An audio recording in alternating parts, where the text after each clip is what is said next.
우리가 알거니와 하나님을 사랑하는 자 곧 그의 뜻대로 부르심을 입은 자들에게는 모든 것이 합력하여 선을 이루느니라.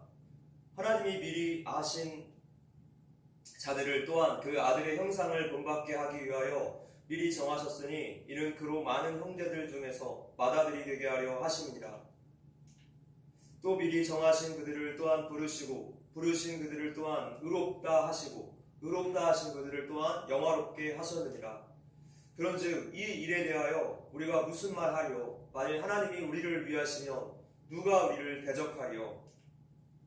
자기 아들을 아끼지 아니하시고 우리 모든 사람을 위하여 내주신 이가 어찌 그 아들과 함께 모든 것을 우리에게 주시지 아니하겠느냐? 누가 능히 하나님께서 택하신 자들을 고발하리요? 의롭다 하신 이는 하나님이시니. 아멘. 네, 오늘은 내 자녀야 게임 끝이라는 제목으로 말씀 전하겠습니다. 바울은 오늘 본문에서 구원을 이루지 못할 틈 하나 없이 너무나 철두철미한 하나님의 구원 계획 속에 우리 성도들이 들어있는데 왜 두려워하고 낙담하고 포기하고 또 의심하느냐라고 5가지의 질문을 하고 있습니다. 몰라서 묻는 질문이 아니라 이 글을 읽고 있는 성도들에게 반문을 하는 형태죠. 자, 바울의 첫 번째 반문은 하나님은 우리를 위하신다라는 것입니다. 31절 읽어봅시다. 시작. 그런즉 이 일에 대하여 우리가 무슨 말하리요? 만일 하나님이 우리를 위하시면 누가 우리를 대적하리요?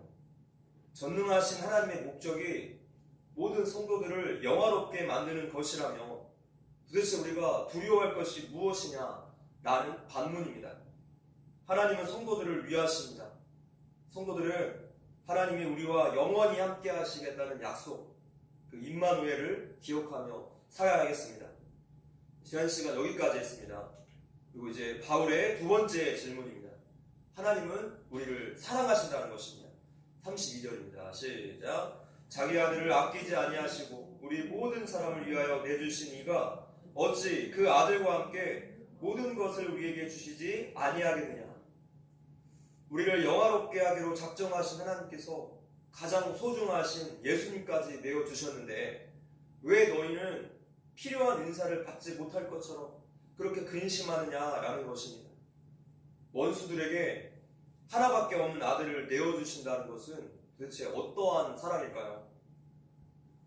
4명의 아이를 키우고 있는 부모가 있었는데 집이 너무나 가난해서 이 아이들 중에 한 명을 입양을 보내게 되었습니다.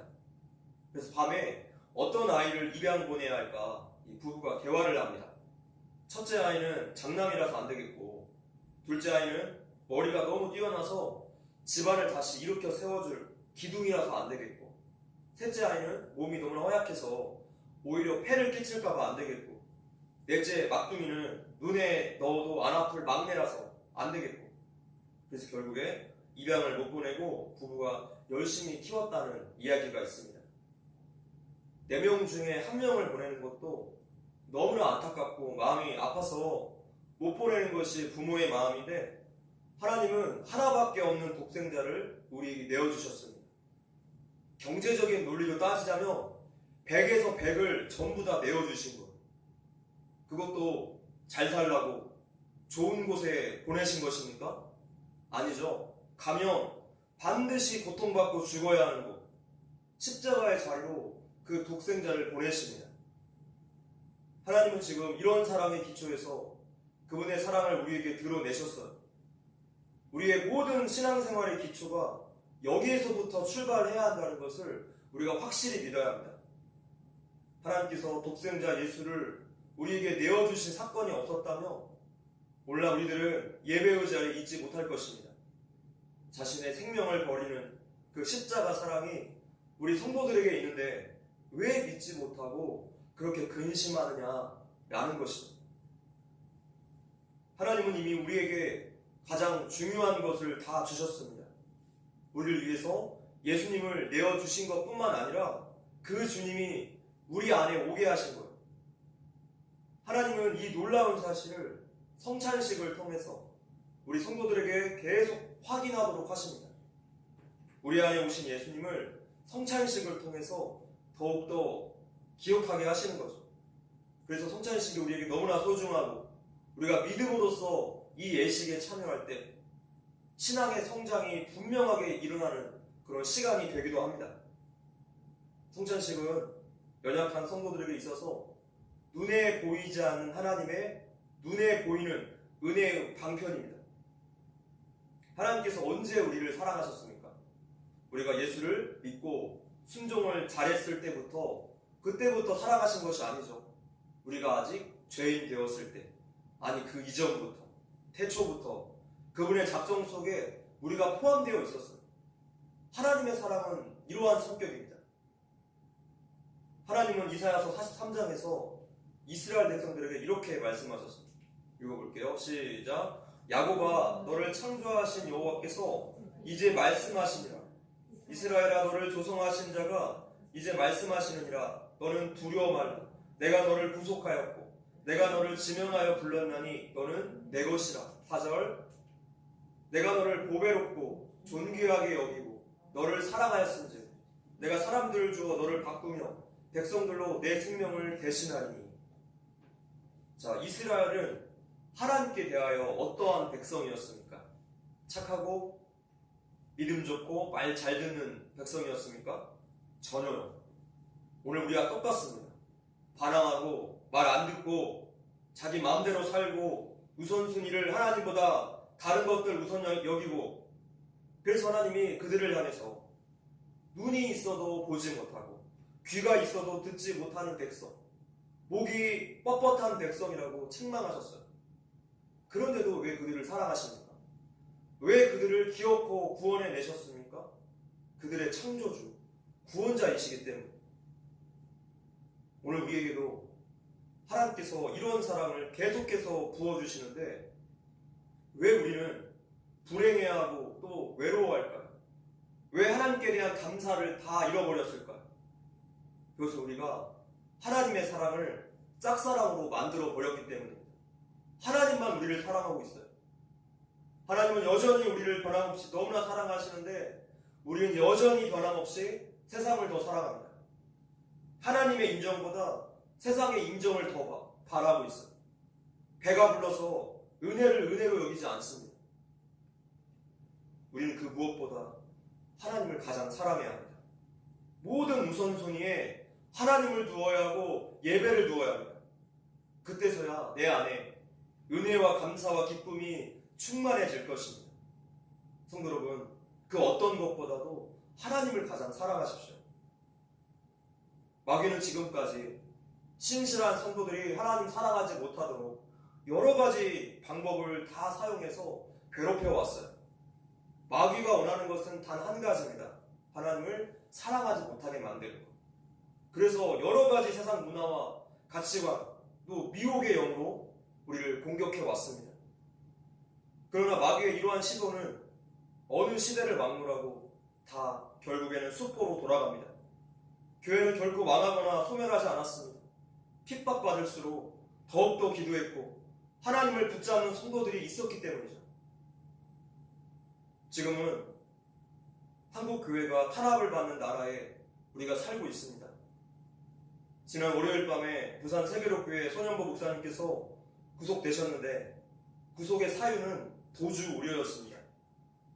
화요일 아침에 이 소식을 듣고 너무나 마음이 괴로웠어요. 아니 10,000명이 넘는 성도들 놔두고 매주 새벽 또 주일 설교를 해야 하는 담임 목사가 어디를 가겠습니까? 어디를 도망갑니까? 목사님을 구속시킨 판사는 8년 전에 북한을 찬양하면서 국가보안법을 위반한 12명을 전원 집행유예를 풀어준 사람이에요. 최근에 서대문 초등학교 유괴 그 미수범 2명도 증거인멸이나 도망 염려가 없다고 구속영장을 기각을 했는데 지금 목사는 그냥 구속시키는 나라가 된 것입니다. 설상 유죄 판결이 내려졌다고 해도 100만원 벌금형으로 끝나야 할 사건인데 구속영장 청구부터 말이 되지 않는다. 정말 이 나라가 미쳤구나 라고 불교 신자인 김계리 변호사가 그럽니다. 이제 우리나라에 공산주의자들이 점령하지 않은 국가기관이 없습니다. 공산주의자들은 6.25 전쟁 이후에도 이 나라를 공산화시키기 위한 공작을 한 번도 포기한 적이 없었습니다. 그 오랜 세월 동안 오히려 그 세력을 더욱더 확장했고 견고해 왔죠. 공산주의자들은 교회가 가장 그들에게 큰 적이라고 생각을 하기 때문에 늘 교회를 먼저 공격해 왔는데 오늘날의 한국교회는 그들에게 위협이나 되는지 모르겠어요. 미국 교계에서는 한국 정부의 교회 탄압에 대해서 성명서를 발표하고 있는데 우리 한국교회는 침묵하고 있습니다. 우리 교회가 소속된 대신교단도 아무 말 하지 않고 있습니다.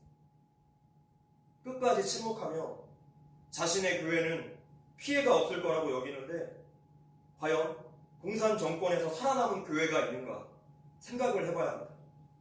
다음은 이제 우리 차례. 이 마지막 시대에 회개하면서 끝까지 믿음을 지키고 하나님께 진정으로 다시 돌아가야 할 것입니다. 교회가 목소리를 내고 일어나야 돼요.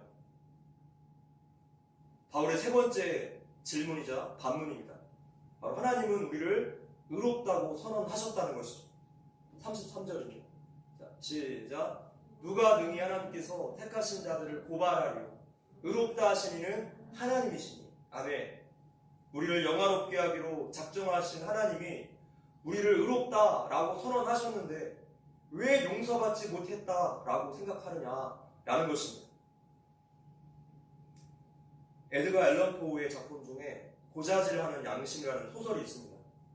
그 소설을 보면 주인공이 살인을 저질렀습니다. 그리고 그 시신을 자기의 집 지하실에 놓습니다. 누구에게도 들키지 않은 완전 범죄였어요. 또한 자기 집 지하실에 놓았기 때문에 들킬 일도 없겠다. 이렇게 안도를 한 거죠. 근데 매일같이 그 지하실 쪽에서 그 죽은 시체의 심장박동 소리가 계속 들리는 거예요. 얼마나 공포스러울까요? 심장박동 소리가 끊임없이 들리니까 너무나 괴로워서 견딜 수가 없었습니다. 그래서 나중에 알고 봤더니 심장박동 소리가 지하실에서 나는 소리가 아니라 자신의 마음에서 나는 소리였다는 것을 깨닫게 됩니다. 지금 이 소설은 마음의 죄책감에 대한 문제를 다루고 있습니다. 자, 그런데 지금 본문 33절은 죄사함을 받은 성도에게도 이 죄책감을 더욱더 부추기는 세력이 있다는 것을 말해주고 있어요. 계시록 12장 10절 말씀. 자, 시작. 내가 또 들으니 하늘에 큰 음성이 있어 가로되 이제 우리 하나님의 구원과 능력과 나라와 또 그의 그리스도의 권세가 이루었으니 우리 형제들을 참소하던 자 곧 우리 하나님 앞에서 밤낮 참소하던 자가 쫓겨났고 우리를 집요하게 참소하고 고발하는 영적인 세력이 있어서 우리의 삶에 죄책감이 끊이지 않고 계속 일어난다는 것이죠. 사탄의 전문 직업은 고발자입니다. 죄를 고발하는 것. 나는 네가 지난 여름에 한 일을 알고 있다. 마치 그 영화 제목처럼 사탄이 늘 우리를 죄책감으로 몰아갑니다. 네가 그러고도 목사냐? 네가 그러고도 성도냐? 계속해서 우리 마음에 이런 고발을 하는 거죠. 그 이유는 한 가지입니다. 우리를 하나님의 은혜의 자유로부터 멀어지게 만들기 위해서요. 계속해서 우리를 하나님과 분리시키려고 안간힘을 씁니다. 그런데 본문 33절 뒷부분에 의롭다 하신 이는 하나님이시니 라고 되어 있습니다. 자, 여기에서 의롭다라는 것은 무슨 뜻일까요?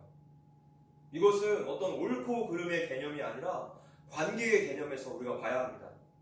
쉽게 이야기하면 너는 내 아들이야 라고 하나님께서 선언하시는 거예요. 의롭다고 하신 것은 그 사람의 어떤 행위 때문이 아니라 이 관계적인 차원에서 선언하신 거예요. 그렇기 때문에 어떠한 죄의식과 고발이 나를 고통으로 몰고 갈 때마다 놓치지 말아야 할 것이 바로 하나님의 이 선언입니다. 마귀가 끊임없이 고발할 때 하나님께서 이렇게 말씀하실 거예요. 조용히 해. 얘는 내 아들이야. 그러면 게임 끝입니다. 그러면 고발자가 더 이상 할 말이 없어져요. 그냥 공짜 용서가 아니라 이미 예수님께서 치르신 십자가의 대속 사건이 있었기 때문입니다. 하나님께서 선언하시는 순간 우리는 의로운 자가 되었습니다. 그래서 의롭다라는 말은 바로 하나님의 자녀라는 뜻입니다. 하나님의 자녀. 여기에 모든 원수들이 백기를 들고 도망가죠. 죄의 문제에 대해서 반드시 우리는 회개의 자리를 통과해야만 할 것입니다. 그러나 그 이후에도 계속해서 죄책감에 시달릴 때 우리는 두 가지의 확신으로 강하게 무장해야 합니다. 바로 33절을 두 단어로 표현할 수 있는데 다시 한번 보겠습니다. 한번 읽어볼게요. 다시요. 시작. 누가 능히 하나님께서 택하신 자들을 고발하리요 의롭다 하신 이는 하나님이시니. 자, 하나님께서 택하신 자들은 한 단어로 예정을 뜻하죠. 의롭다 하시는 칭의를 뜻합니다. 우리가 소요리 문답 시간에서 자세하게 배웠습니다. 우리 예정과 칭의를 분명히 이해하고 기억해야 할 것입니다. 그래야지 죄책감과 또 우울감으로 우리 성도들을 몰고 가는 사탄에게 선포할 수 있는 것입니다. 말씀을 읽겠습니다. 바울은 오늘 본문에서 성도들에게 세 가지를 반문했어요. 반문을 통해서 사도 바울이 하고 싶었던 말이 있는 거죠. 하나님은 우리를 위하셔. 하나님은 우리를 너무나 사랑하셔. 하나님은 우리를 의롭다고 선언하셨어. 바로 이 사실을 기억하라는 것입니다. 그래서 사탄의 모든 공격, 죄책감과 우울감과 낙담과 불신앙에 맞서 싸우라는 것입니다. 우리 성도의 결과는 이미 승리로 결정되어 있기 때문에 하나님은 성도를 영화롭게 하기로 작정하셨기 때문에 그분의 뜻을 가로막을 수 있는 존재는 아무도 없습니다. 반드시 모든 것이 그분의 뜻대로 이루어질 것입니다. 성도 여러분, 이해되지 않는 문제들과 상황들을 만났을 때 하나님의 성품을 기억하십시오. 하나님의 계획과 약속을 기억하십시오. 하나님께서 우리 속에 영원히 함께 하신다는 사실을 늘 기억하십시오. 하나님께 연결된 성도, 주께 날마다 붙어있는 성도는 모든 일에 반드시 승리합니다.